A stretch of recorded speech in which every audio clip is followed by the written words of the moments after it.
हाय hello everyone. So Poonawalla Fincorp इस company पे आज हम डिस्कशन करेंगे। फोर्थ क्वार्टर के रिजल्ट इन्होंने अपने रिलीज कर दिए हैं, सो उसी का एनालिसिस करेंगे।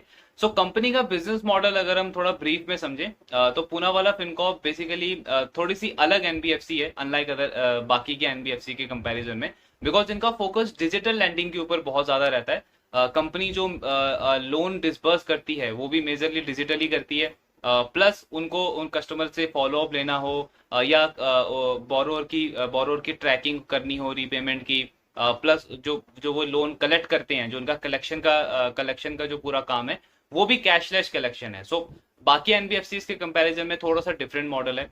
देन अगर हम इनका प्रोडक्ट बास्केट देखें तो कंपनी एमएसएमई के अंदर है, कंज्यूमर लोन के अंदर है, लोन अगेंस्ट प्रॉपर्टी प्रोवाइड करती है, देन व्हीकल लोन देती है, जो यूज्ड कार लोन होते हैं वो भी कंपनी प्रोवाइड करती है। सो ये चार पांच जो है इनके मेन प्रोडक्ट है। आगे थोड़ा डिटेल में डिस्कस करेंगे कि इनकी बिजनेस मॉडल में क्या मेन कॉम्पिटिटिव एडवांटेज है। बट उससे पहले अगर हम रिजल्ट देखें इस कंपनी का जो इन्होंने अभी रिलीज किया है, सो इनका जो लोन बुक है, जो एयूएम है, वो ऑलमोस्ट 55% से ग्रो हुआ है कंपेयर टू लास्ट ईयर। ये इनके बिजनेस अपडेट में भी हमने ऑलरेडी कवर किया था कि कंपनी जबरदस्त तरीके से ग्रो कर रही है हर एक क्वार्टर के अंदर। 55% की ग्रोथ है इनके लोन बुक में। देन क्वार्टरली ग्रोथ अगर हम देखें तो वो 14% के आसपास है। सो ये क्वार्टरली ग्रोथ क्यों इंपॉर्टेंट हो जाता है? बिकॉज एज ए इन्वेस्टर अगर अगर हमें ये देखना है कि कंपनी का जो एनुअल ग्रोथ 50-60% के आसपास चल रहा है, सो क्या वो सस्टेन रह सकता है, तो उसके लिए हमें क्या देखना होगा कि इनका क्वार्टरली ग्रोथ नंबर क्या आ रहा है। अगर कंपनी हर एक क्वार्टर में अपने एयूएम को 10, 14, 15% के आसपास ग्रो कर रही है, तो उसका मतलब क्या हुआ कि एनुअल ग्रोथ इनकी वही 40-50% के आसपास बहुत इजीली मेंटेन रह सकती है। सो उस काम को पूनावाला फिनकॉर्प बहुत अच्छे से कर रहा है। हमने लास्ट क्वार्टर में भी देखा था कि कंपनी ने रिपोर्ट किया था कि उस क्वार्टर में उनका हाईएस्ट एवर डिसबर्समेंट रहा है। उस चीज को इन्होंने अगेन इस क्वार्टर में रिपीट किया है। लास्ट क्वार्टर के नंबर डिसबर्समेंट नंबर को इन्होंने सरपास किया, and again highest ever disbursement इनका फोर्थ क्वार्टर के अंदर रहा है। इसका मतलब क्या है कि क्वार्टरली वाइज भी इस बिजनेस का जो मोमेंटम है, जो ग्रोथ मोमेंटम है, वो बहुत अच्छा चल रहा है पूनावाला फिनकॉर्प का। देन एसेट क्वालिटी का नंबर अगर हम देखें, सो हमने डिस्कस किया है कि एक जो बैंकिंग और एनबीएफसी में एक जो बहुत अच्छा फेज चल रहा था पिछले कुछ टाइम से कि हर एक क्वार्टर में ऑलमोस्ट हर बैंक एनबीएफसी अपने जो एसेट क्वालिटी के नंबर है वो इम्प्रूव करके शो कर रहा था। ग्रॉस एनपीए के नंबर लगातार इम्प्रूव हो रहे थे। पूरे इंडस्ट्री के लिए ये एक बहुत अच्छा ट्रेंड चल रहा था। बट लास्ट एक दो क्वार्टर से हमने ये देखना स्टार्ट किया है कि हर एक बैंक धीरे धीरे अपना एनपीए का नंबर उसका थोड़ा थोड़ा बढ़ता जा रहा है। ग्रॉस एनपीए थोड़े बढ़ रहे हैं। एनबीएफसी का भी वही सेम केस हो रहा है। इसमें कुछ गलत नहीं है, बिकॉज ये एक साइकिल होता है। अगर आप 2020 तक देखो तो वो साइकिल था जहां पे ग्रॉस एनपीए पूरी इंडस्ट्री के बहुत ज्यादा थे। कुछ बैंक्स के 12-13% के ग्रॉस एनपीए थे। देन लास्ट 2-3 साल का हमने टाइम देखा जहां पे वो साइकिल जो है वो चेंज हुआ, पूरा रिवाइव हुआ। हर एक बैंक एनबीएफसी का एसेट क्वालिटी बहुत अच्छे से रिवाइव हुआ।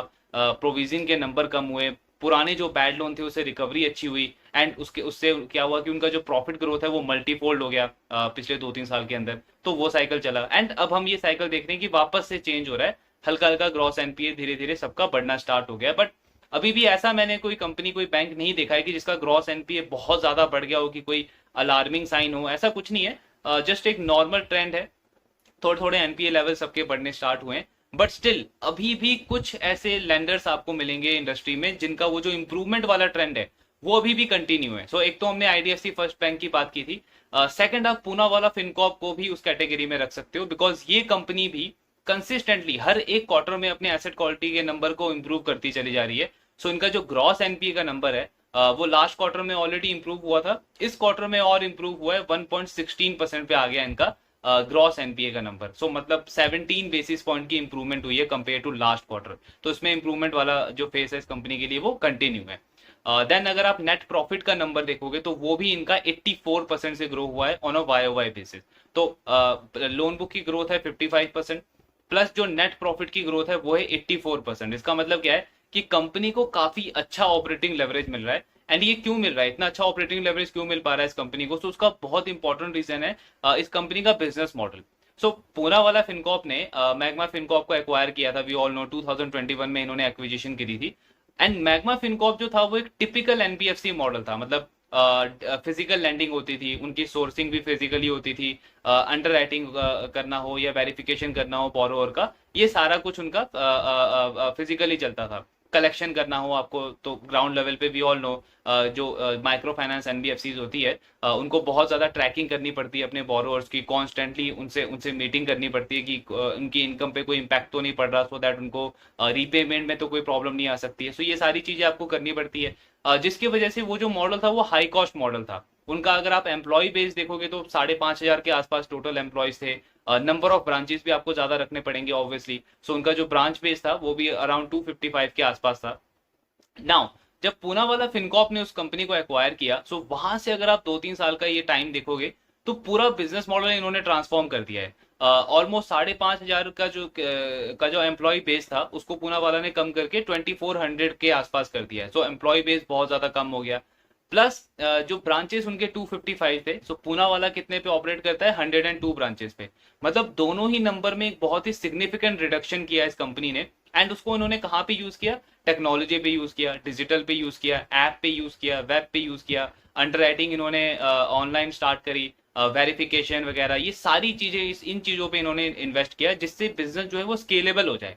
सो ये जो मॉडल है वो डिजिटल मॉडल है kind of, because we all know आज के टाइम पे अगर किसी भी बिजनेस को स्केल करना है जल्दी से तो उन्हें टेक्नोलॉजी और डिजिटल की हेल्प लेनी पड़ेगी, बिकॉज बिना इन दोनों चीजों के आप जल्दी स्केल नहीं कर सकते। ये बिल्कुल वैसे ही हो गया जैसे डिजिटल ब्रोकर्स हैं, ट्रेडिशनल ब्रोकर्स हैं। सो ट्रेडिशनल ब्रोकर्स को कई बार क्लाइंट्स को एक्वायर करने में कुछ मंथ लग जाते हैं, वीजा वीज जो डिजिटल ब्रोकर्स हैं वो उतने ही टाइम में अपना क्लाइंट बेस जो है वो मल्टीफोल्ड ग्रो कर लेते हैं। सो ये एक बहुत बड़ा डिफरेंस है इंडिया में आज के टाइम पे, बिकॉज फ्री इंटरनेट है, ऑलमोस्ट फ्री, इतना सस्ता इंटरनेट है। तो अगर आपके पास डिजिटल मॉडल है तो स्केलेबिलिटी आपके लिए बहुत बहुत ज्यादा इजी हो जाता है। सो वही मॉडल पे ऑपरेट कर रहा है पूना वाला फिनकॉप, इसीलिए इनका जो ऑपरेटिंग कॉस्ट है वो काफी ज्यादा कम है। इनका आप ओपेक्स टू एयूएम वाला जो रेशियो होता है वो अगर आप देखोगे तो वो 4 से भी कम हो गया इस क्वार्टर के अंदर, उसमें भी कंसिस्टेंट इंप्रूवमेंट हुआ है, एसेट लाइट मॉडल है।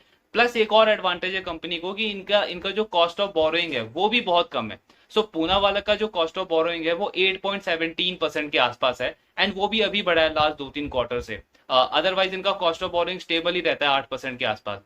एंड इनफैक्ट मार्केट में कुछ स्मॉल फाइनेंस बैंक्स हैं जिनका कॉस्ट ऑफ बोरोइंग भी लगभग पूना वाला के आसपास ही है, ज्यादा डिफरेंस नहीं है। तो उसका मतलब क्या हुआ कि मार्केट को इस कंपनी के ऊपर, पूना वाला के ऊपर काफी ज्यादा ट्रस्ट है, इसकी इसकी क्रेडिबिलिटी बहुत अच्छी है मार्केट के अंदर। दैट इज अ रीजन कि इनकी कॉस्ट ऑफ बोरोइंग बहुत कम है, मार्केट को कम रिस्क लगता है इस कंपनी को पैसा देते हुए, सो इनकी कॉस्ट ऑफ बोरोइंग कम होती है। अब लो कॉस्ट ऑफ बोरोइंग पे कंपनी को एक बहुत बड़ा एडवांटेज मिल जाता है कि वो अच्छी क्वालिटी ऑफ कस्टमर के साथ में डील करके भी एक अच्छा मार्जिन अर्न कर ले।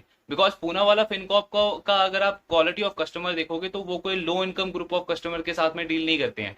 इनके जो क्वालिटी ऑफ कस्टमर्स हैं वो ऑलमोस्ट कुछ बैंक्स से बेटर क्वालिटी कस्टमर्स के साथ में डील करते हैं। Prime customer, super prime customer जो होते हैं जिनका अच्छा ट्रैक रिकॉर्ड होता है, क्रेडिट बिहेवियर अच्छा होता है, क्रेडिट क्वालिटी जो होती है वो काफी अच्छी होती है, सिविल स्कोर उनका 700 से ज्यादा होता है। सो यूजली ऐसे कस्टमर्स को पूना वाला जो है वो लैंड करता है।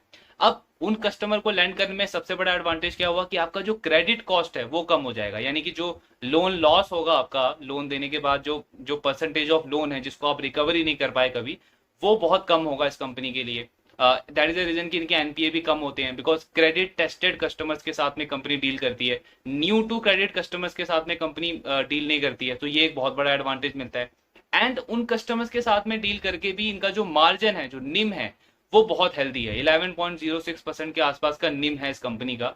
सो वो क्यों है? पहला रीजन कॉस्ट ऑफ बोरोइंग कम है, दूसरा रीजन आप जो कस्टमर्स के साथ में डील कर रहे हो उनकी क्वालिटी बहुत अच्छी है, उनका ट्रैक रिकॉर्ड बहुत अच्छा है, तो आप वहां पे ज्यादा मार्जिन अर्न कर लेते हो। प्लस एक इन्होंने अपना नीश बिल्ड किया हुआ है। लाइक ये मोस्टली जैसे अगर आप इनके एमएसएमई बिजनेस की बात करो तो उनमें ये मोस्टली ऐसे कस्टमर्स को डील करते हैं, लोन देते हैं जिन कस्टमर ने किसी बैंक से ऑलरेडी लोन लिया हुआ है अपने बिजनेस के लिए, बट देन उन्हें फर्दर एक्सपैंड करने के लिए थोड़े फंड की और जरूरत है, बट उनके पास कोलैटरल देने के लिए कुछ नहीं है। तो ऐसे स्पेसिफिक नीड को केटर करती है पूना वाला, जहां पे ये कोलैटरल फ्री लैंडिंग देती है, लेकिन उसमें रिस्क कम हो जाता है बिकॉज वो क्रेडिट टेस्टेड कस्टमर है एंड उसने एक बड़े बैंक के साथ में ऑलरेडी लोन वगैरह लिया हुआ है। तो वहां पे आपको इजीली समझ में आता है कि बिजनेस ऑर्गेनाइज बिजनेस से आता है, तो उसका जीएसटी वेरिफिकेशन कर सकते हो कि कंपनी टाइम पे टैक्स देती है नहीं देती है, प्लस जिस बैंक से इन्होंने लोन दिया है वहां पे आप क्रॉस वेरिफिकेशन वगैरह कर सकते हो। सो जो क्रेडिबिलिटी है उस कस्टमर की वो काफी ज्यादा बढ़ जाती है। दैट इज द रीजन कि वहां पे एक स्पेसिफिक पर्पस की नीड के लिए भी लोन देके भी पूनावाला का जो मार्जिन है वो काफी अच्छा बन जाता है। सो 11.06% का मार्जिन कंपनी मेंटेन कर रही है। लास्ट क्वार्टर से ये नंबर और इंप्रूव हुआ है, तो ये एक बहुत बड़ा एडवांटेज है। अब इसका एक और अगर आप स्कोप ऑफ ग्रोथ देखो तो कितना ज्यादा बड़ा है, बिकॉज इनका लोन बुक का साइज क्या है, हार्डली 25,000 करोड़ का लोन बुक है। तो अगर ये कंपनी यहाँ से 10 टाइम भी ग्रो कर जाती है तो भी हार्डली 2.5 लाख करोड़ के आसपास का लोन बुक होगा। सो स्कोप ऑफ ग्रोथ बहुत बड़ा है इस कंपनी के लिए, बिकॉज डिजिटल मॉडल है एंड इसमें लो कॉस्ट मॉडल है, मतलब एसेट लाइट मॉडल हम इसको बोल सकते हैं। सो ये एक बहुत बड़ा कॉम्पिटेटिव एडवांटेज है इस कंपनी के पास में। बाकी रिजल्ट अच्छे आ रहे हैं एंड उसको बहुत अच्छे से ग्रो भी कर रही है। हर एक क्वार्टर में हम देख रहे हैं कि कंपनी 55-60% से अपने एयूएम को ग्रो कर रही है। प्लस इन्होंने इस क्वार्टर में एक नया प्रोडक्ट भी लॉन्च किया, अपना को ब्रांडेड ईएमआई क्रेडिट कार्ड। सो इस प्रोडक्ट से क्या होगा, नए सोर्स ऑफ कस्टमर जो हैं वो इस कंपनी के साथ ऐड ऑन हो जाएंगे। फ्यूचर में जाके कंपनी और मल्टीपल प्रोडक्ट्स उनको क्रॉस सेल अपसेल कर सकती है। सो जो साइज है अपॉर्चुनिटी का वो बहुत बड़ा है इस कंपनी के लिए एंड उस पर एग्जीक्यूशन अभी तक बहुत अच्छे से कर रही है। एंड इसको अगर इन्होंने कंटिन्यू रखा तो ऑब्वियसली 10 टाइम ग्रोथ इस कंपनी के लिए करना अगले 5-10 साल में कोई बहुत बड़ा बड़ा टास्क नहीं है, जिस तरीके की एग्जीक्यूशन ये पिछले 3-4 साल से कंसिस्टेंटली शो कर रही है। सो रिजल्ट अच्छे हैं। बाकी आगे कौन कौन होगा उसको भी डिस्कस करेंगे। एक एक प्रॉब्लम लगता है मुझे इस बिजनेस के अंदर, इनका जो आरओई का नंबर है वो थोड़ा सा कम है, मतलब 12-13% के आसपास का इनका आरओई का नंबर है अभी करंटली। लेकिन इसमें भी इंप्रूवमेंट हुई है। कुछ टाइम पहले तक इनका आरओई 8-10% के आसपास था। सो 8-10% से इंप्रूव होकर 12-13% पे आया है। तो अगर ये आरओई का नंबर जो इंप्रूव हो रहा है, ये अगर इंप्रूवमेंट कंटिन्यू रहा एंड इनका आरओई 17-18-20% के आसपास आ गया, सो 20% का आरओई वाला business with 50-60% growth rate and इतनी अच्छी एसेट क्वालिटी के साथ में एक बहुत अच्छी डील बनता है मार्केट में। आई नो बहुत ये क्वेरी आती है कि इसका स्टॉक का प्राइस टू बुक बहुत ज्यादा है, 5 के आसपास का प्राइस टू बुक है। बट हम सिर्फ एक वैल्यूएशन को देख के नहीं कह सकते कि प्राइस टू बुक ज्यादा है या किसी स्टॉक का प्राइस टू अर्निंग ज्यादा है। आपको पूरी पिक्चर देखनी होगी, पूरा उसका स्कोप समझना होगा। बिकॉज आई डोंट थिंक कि मार्केट में कोई और बिजनेस है जो जो 50-60% पे कंसिस्टेंटली ग्रो कर रहा है, एसेट क्वालिटी उसकी हर एक क्वार्टर में इंप्रूव हो रही है। आरओए का नंबर इस बिजनेस का 5.75% के आसपास है। कोई भी और ऐसी एनबीएफसी नहीं है जो इस तरीके के मॉडल पे इतने अच्छे आरओए डिलीवर कर रही हो। आई नो आप बोलोगे अरमान या 5 स्टार का आरओए अच्छा है, बट उनका मॉडल अलग है। अरमान का अनसिक्योर्ड लेंडिंग है पूरा का पूरा, प्लस 5 स्टार का अगर आप देखोगे तो उनके जो क्वालिटी ऑफ कस्टमर्स हैं वो लो इनकम ग्रुप से आते हैं, तो उनका मॉडल अलग हो जाता है। इस तरीके के मॉडल में, डिजिटल मॉडल में, स्केलेबल मॉडल में कोई भी ऐसी एनबीएफसी नहीं है जो इस तरीके के आरओए नंबर डिलीवर कर रही हो। सो इन चीजों को अगर आप कंसिडर करोगे तब इसीलिए इस बिजनेस का प्राइस टू बुक 5 के आसपास है। ये बिल्कुल वैसे ही जैसे आप बजाज फाइनेंस को बोलोगे कि उसका स्टॉक हमेशा क्यों 6-7 के प्राइस टू बुक पे ट्रेड करता है, बिकॉज वो कंपनी 5 लाख करोड़ के लोन बुक के ऊपर भी 30-35% से ग्रो कर रही है। तो उसका स्टॉक आपको कभी भी 1 या 2 के प्राइस टू बुक पे नहीं मिलेगा, क्योंकि उसमें ग्रोथ वैसी है, उसमें स्कोप वैसा है, उसमें अपॉर्चुनिटी वैसी है। तो वैसा स्कोप आप वैसा बिजनेस आप कभी भी 1 या 2 के प्राइस टू बुक पे नहीं देखोगे, अगर उसके फंडामेंटल्स डिटोरिएट नहीं हो रहे हैं तो। अगर आपको अच्छा क्वालिटी बिजनेस खरीदना है, ग्रोथ बिजनेस चाहिए जहां पे आपका आपका वैल्यू बढ़े, उस बिजनेस का वैल्यू बढ़े फ्यूचर में जाकर के, 5 टाइम 10 टाइम की ग्रोथ अपॉर्चुनिटी हो, तो उसके लिए आपको प्राइस टू बुक महंगा ही देना पड़ेगा। मतलब महंगा किसी सेंस में है नहीं, बिकॉज उसके साथ में आपको वो वैल्यू मिल रही है, वो ग्रोथ मिल रही है। इसीलिए उसका प्राइस टू बुक इतना है। अदरवाइज अगर इस कंपनी का प्राइस टू बुक 20 के आसपास आ जाए, सॉरी ग्रोथ अगर 20 के आसपास आ जाए, तो ऑब्वियसली ये 5 का प्राइस टू बुक बहुत ज्यादा है। लेकिन अनटिल एंड अनलेस अगर इसका ग्रोथ इसी तरीके से मेंटेन रहता है एंड स्कोप हम देख रहे हैं कि इतना अच्छा है बिजनेस के पास में, तो 5 का प्राइस टू बुक हो या 6 का प्राइस टू बुक हो, वो मैटर नहीं करता है जब तक इसकी ग्रोथ सस्टेन रहती है। बाकी आगे कौन कौन डिस्कस करेंगे, मैनेजमेंट का क्या आउटलुक है, ये ओवरऑल एनालिसिस था पूनावाला फिनकॉर्प के ऊपर। जो भी आपके डाउट्स हैं do let me know in the comment box. Thank you very much.